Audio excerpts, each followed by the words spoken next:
Thanks for joining us. I'm Megan Roberts. A recent report details how provinces and territories spent money for health care from the federal government. The Yukon and Northwest Territories spent the highest percentage on mental health services in Canada. Gabrielle Plonka has the details.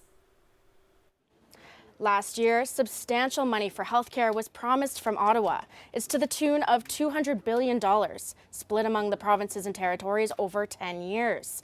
But it had to be spent on staffing, family health, system modernization, or mental health and substance use. The Canadian Alliance of Mental Illness and Mental Health is tracking where that money's going.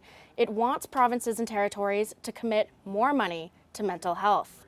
Its recent report shows the Yukon spent more this past year on mental health than anywhere else in Canada. That's because the territorial government declared a substance use emergency last year and promised better programming. It spent 3/4 of its federal fund on that promise, totaling $16 million, or 75% of what Ottawa provided. The Northwest Territories also spent a significant amount, $7 million out of the $22 million it received, placing it slightly above the national average. Everywhere else in Canada spent less than 30% of their fund on mental wellness. The Alliance says it's concerned that other Canadian jurisdictions aren't taking mental health spending seriously. Gabrielle Plonka, CBC News, Whitehorse. Nunavut government officials are providing extra training to Senekiloak's tank farm staff following this year's gasoline spill. Nearly 5,000 liters of gasoline overflowed from a storage tank due to human error. Samuel Watt has more. That error on July 22 prompted the hamlets to hastily call for a mass evacuation. Now, documents released to CBC reveal more about that mistake. Consultant company Nunata Environmental Services wrote a final report in November. It says tank farm operators were transferring gasoline from one tank to another.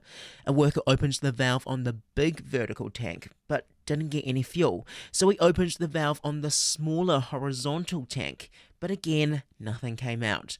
Problem was, both valves were left open, so the fuel from the bigger tank overflowed into the smaller tank without the worker noticing. The report says this was the second time this year of a worker leaving two valves open during a gasoline transfer. In a statement, Nunavut's Petroleum Products Division says it has provided extra training to the local fuel delivery contractor, the Metcan Co-op. It's also implemented other safety measures like chains and locks on tank valves. Arctic Co-ops is a partner of the local co-op. It says staff turnover makes training an ongoing effort, but all staff receive fuel training and will continue to collaborate with partners to ensure safe operations.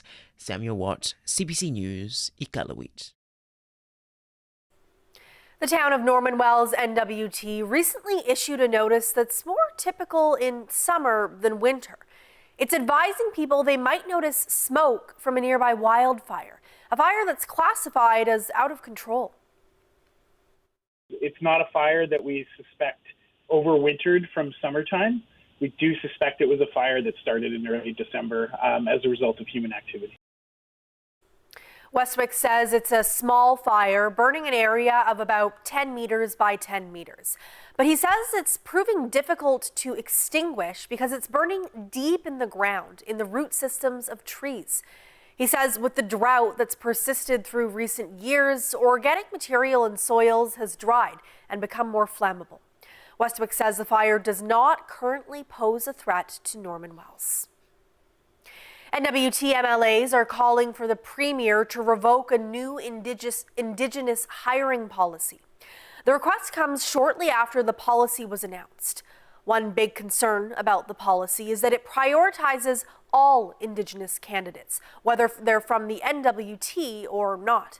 Jocelyn Chappelle has that story. 7 MLAs sent a letter of concern yesterday about the switch to a new Indigenous hiring policy. They say their concerns have gone unaddressed since early this year and are asking for NWT Premier R.J. Simpson to take action.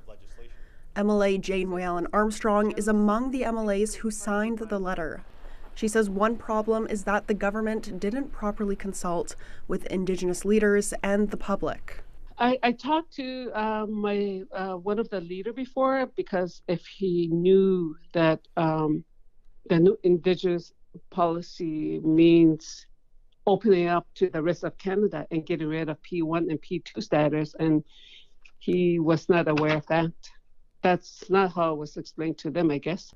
Waylon Armstrong says before scrapping the policy, she wanted to see education improvements. She says the priority should be adding additional supports and resources to all levels of schooling within the NWT. So, and many of our people are not qualified for that, even though they have many years of work experience. They have lived experience, but yet still they get denied. And then now we're going to be competing with an Indigenous from down south who probably have more education than us, than our young people. One past resident welcomes the change. Marvin Simpson is from Fort Chipewyan, Alberta, but he went to school in Fort Smith and struggled applying for jobs in the territory. She said, "Oh, Marvin," he said, "if you just have to live here 7 or 8 years more," he said, "then you'll be a P1." The new policy announcement comes when Indigenous representation in the territorial government is at an all-time low. Officials behind the policy say it will help change that. The new measures come into effect in April. Jocelyn Chappelle, CBC News, Yellowknife.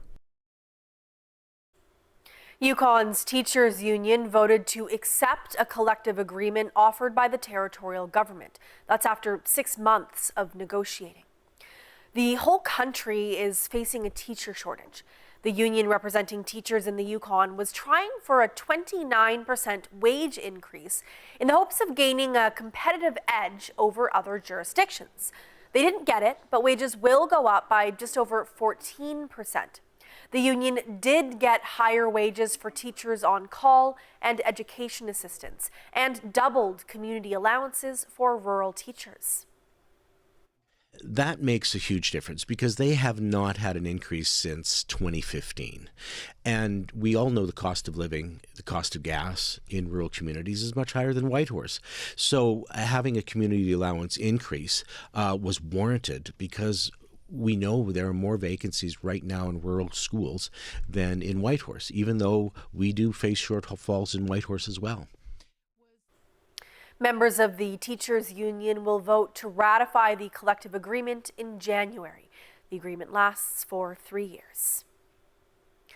There was a lot of last-minute political maneuvering in Ottawa today, on the last Friday before the holidays. The leader of the NDP said his party will vote to bring down the Liberal government when Parliament resumes. Meanwhile, the Prime Minister shuffled his cabinet after his deputy resigned this week. Ashley Burke has the latest. He's left you alone in the cold. Where is he? The Prime Minister missing in action, leaving his newly minted ministers to do the talking.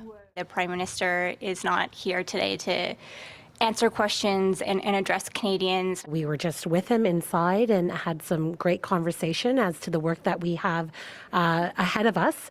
Justin Trudeau speaking to Liberals, but not to Canadians, leaving them in the dark and his cabinet stuck answering a big question only he can answer. What assurances has the Prime Minister given you that he will stay on until the next election? The Prime Minister was quite clear that he has a choice that he's reflecting on. Inside Rideau Hall, Trudeau chose to name 8 new members of cabinet, including David McGuinty as Public Safety Minister. Ruby Sahota is in charge of democratic institutions, and Nate Erskine-Smith housing. Trudeau also changed 4 ministers' jobs as he faces growing pressure from almost 20 MPs, all publicly calling for him to step down. Why do you show confidence in the Prime Minister? Prime Minister's the Prime Minister. As the shuffle began, the NDP's leader released a surprise letter, saying in the new year his party will vote to bring this government down. The Conservatives' leader seizing on that pledge, calling for Parliament to be summoned back. We have a guy here who has lost control of everything, and yet he clings to power. Then, after meeting with Cabinet, and for the first time since his finance minister's stunning resignation Monday, Trudeau surfaced in front of journalists. Are you considering proroguing? We just had an excellent cabinet meeting that was almost entirely focused on the Canada-US dynamic. Trudeau then walked off and ignored reporters' questions about his future. He didn't say if he's done reflecting and has made up his mind about if he'll step down. Ashley Burke, CBC News, Ottawa. Earth is our collective home that makes us all family. As family, we strive to love and protect each other. Diversity of species is our strength. We are all connected.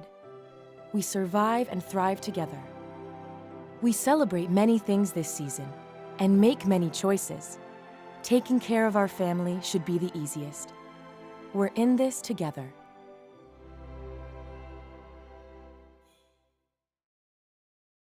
Being there means being here. Russian forces, they want it badly. It's just a fraction of the mess here in Port aux Basques. To witness, to listen, to share. I do worry about them. Adrian Arsenault reports on CBC News, stream free. We're often drawn to people who have something we want in ourselves. But it doesn't mean living like you're running out of time. It means living in a place of hope.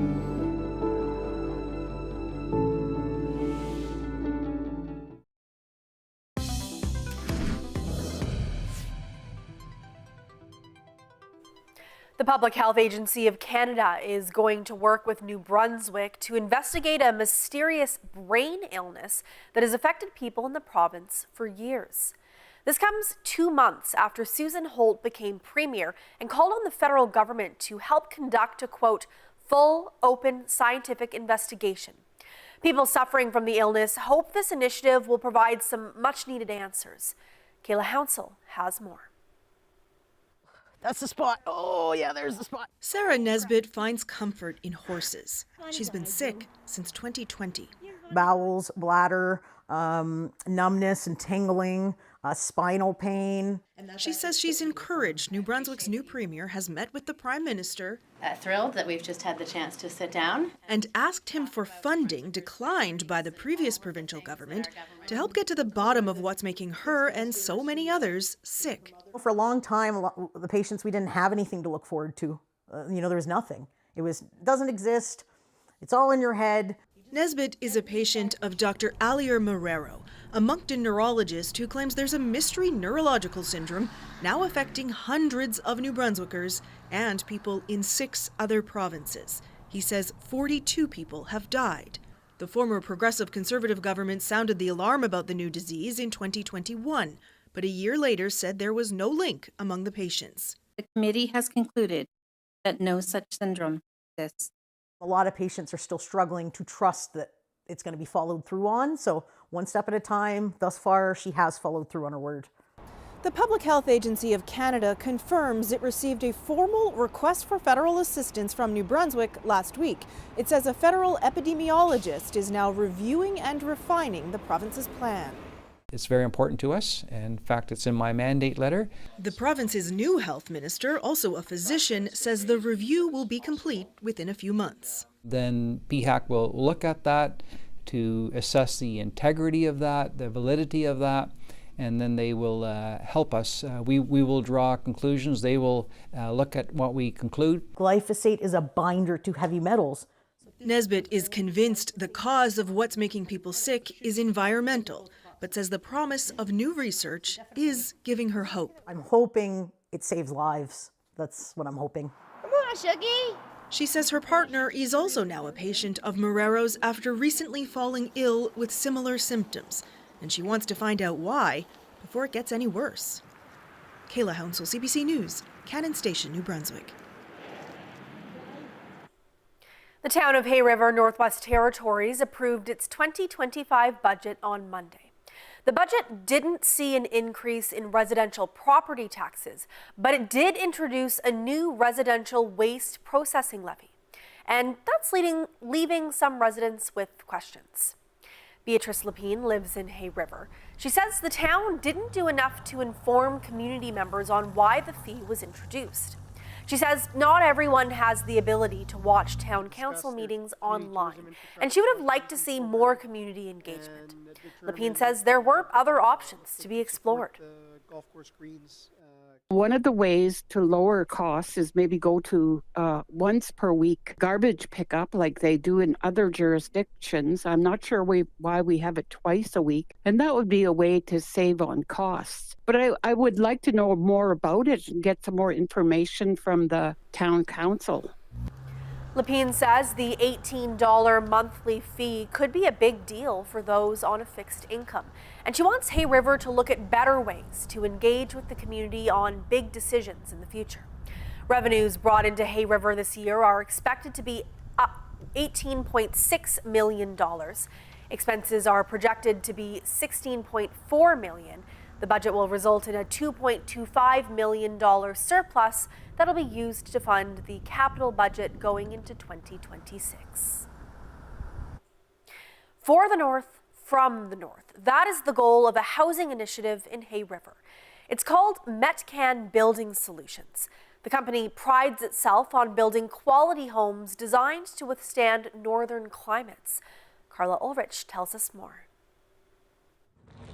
A Hay River company is working to change the face of housing in the north. Metcan is a collaboration between the Hay River Métis Nation and Arcan Construction. They've been building homes in Hay River since 2021. High-efficiency boilers, rock wool insulation, and triple-pane windows are build features they are proud of. Nikki Elliott is a general manager of Metcan Building Solutions. She said the high-quality build details come from their collaboration with the NWT Housing Corporation. So the spec that we function on comes from their mandate to be energy efficient and try to take some of that burden of cost of living comfortably within a home or a residence in the north. Elliott is also proud of Metcan's partnership with the Hay River Métis Nation, which owns 51% of the company. The collaboration focuses on creating opportunities for the Métis membership, such as employment and apprenticeship training. Opportunities they hope will eventually spread to local Métis youth.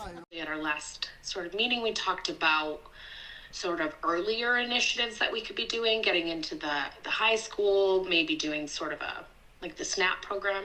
Although Metcan hopes to expand operations from government contracts to building homes for individuals, the NWT Housing Corporation is our primary client at the moment. A spokesperson for the Housing Corp says that purchasing homes manufactured locally offers an opportunity to create more jobs in the community and foster economic development. Carla Ulrich, CBC News, Yellowknife.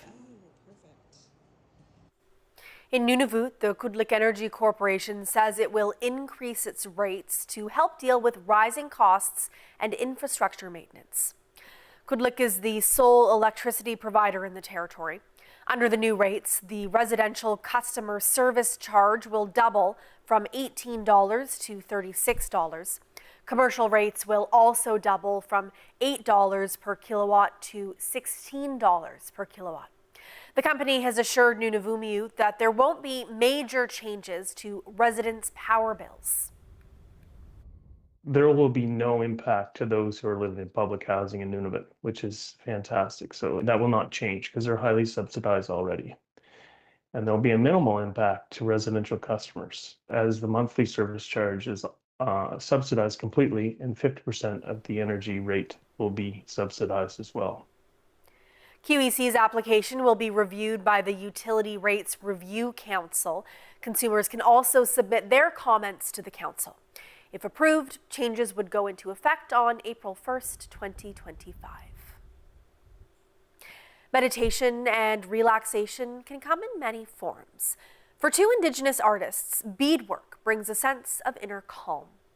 Oakley Gray and Mel Bolio had their artwork added to the Radical Stitch exhibit when it opened at the Beaverbrook Art Gallery last month in Fredericton, New Brunswick.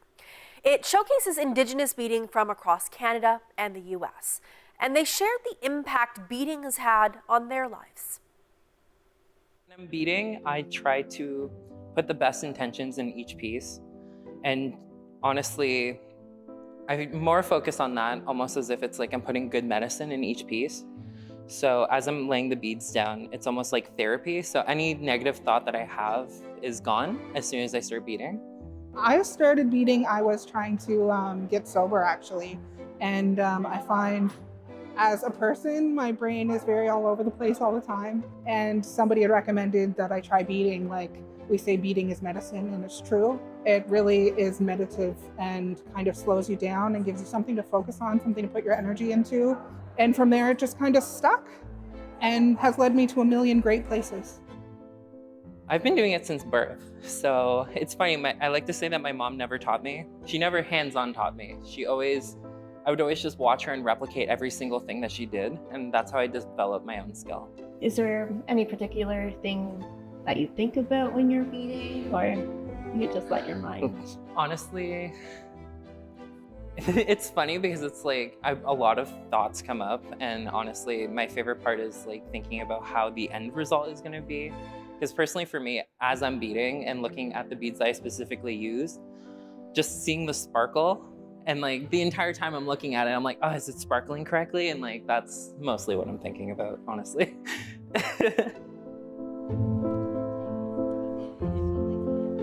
I hope that they look at these pieces and view our ancestral DNA and how many generations of designs and how we contemporize traditional designs and everything, and just like take that and run, especially our youth. I want them to just be inspired by these pieces and, you know, evolve with it, carry it with them.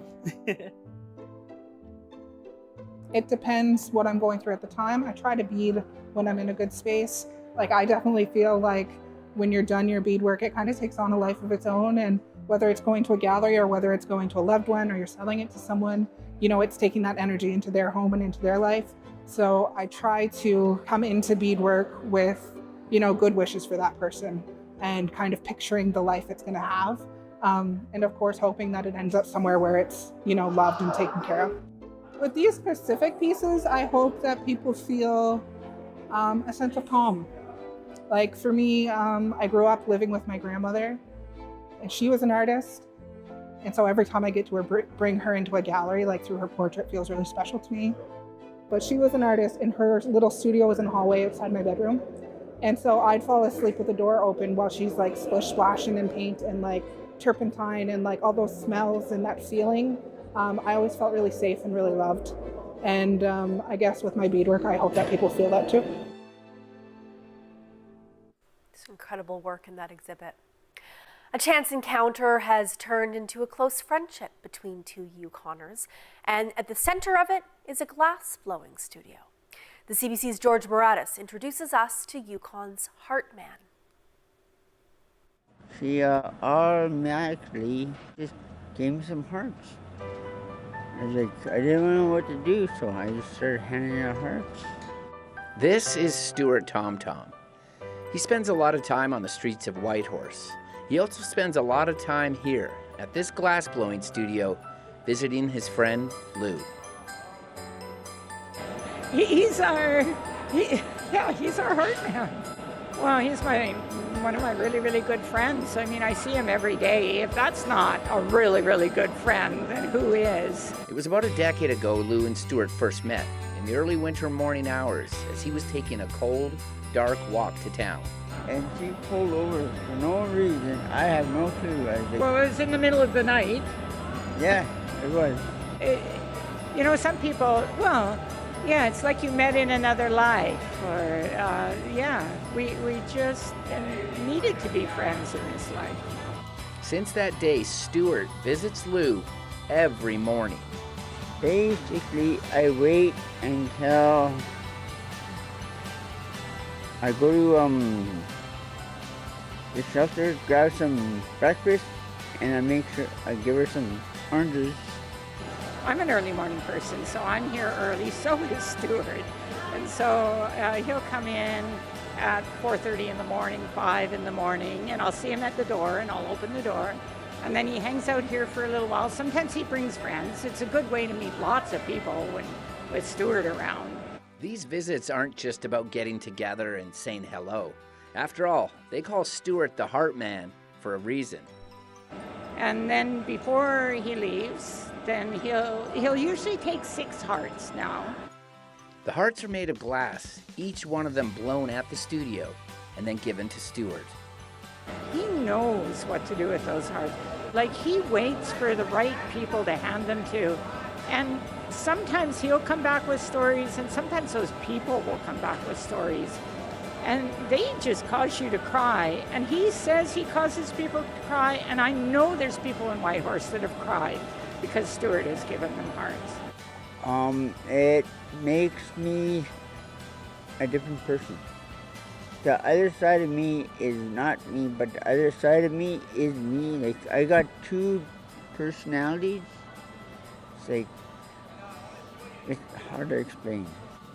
Stuart says he figures he's handed out close to 2,000 hearts a year for the past decade. And once in a while, they'll just hand me money. I said, not for sale, but damn. What do people think when you give them the hearts? I don't know, because as soon as I give them a heart, sometimes they get cried or sad and whatever. I turn around and walk away. It's like, I said, then all of a sudden they come up to me out of the blue and like, you know what, you just made my day. But he's a man of character and a man of honor, and this is the job that he has chosen to do. And people respond to him. He has charisma. And so we couldn't have found a better person. So thank goodness I picked up Stuart in the early hours of the morning. There's so much at Lumel that we never expected. I think you just have to be open. You just have to be inclusive. You have to realize that an addiction is actually not relevant. That there are incredible people who happen to have addictions, and they're still incredible, charismatic, like doers. Stuart is a doer in this world. They call Stuart the Heart Man, and the hearts he shares are special. For one, they're a little fragile, and each one is a little bit different, kind of like Stuart.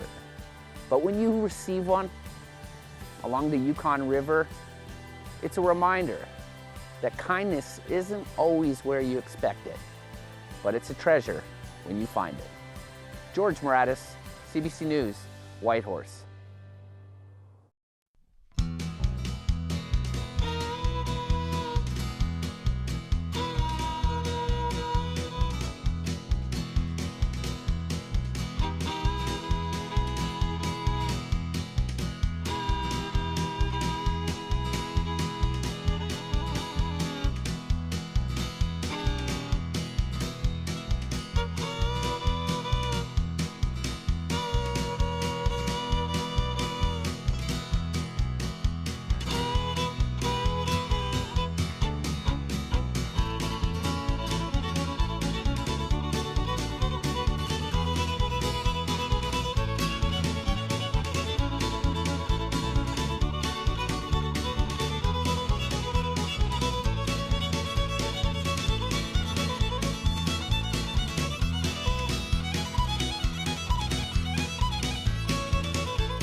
And that is Northbeat for tonight.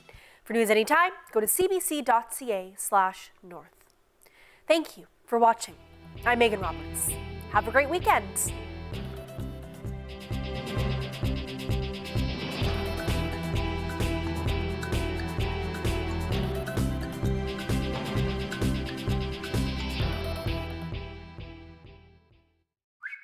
On your marks. Get set. Go! Every second counts! They're making more money than they have ever made in the history of the music business. I'm a nanny. Like Mary Poppins? It's like the Force. Sorry, have you seen Star Wars? No. Very predictable, you know that? I'm hardly predictable. I'm deadly serious. Is it okay with you? I am enjoying myself. Thank you for the invitation.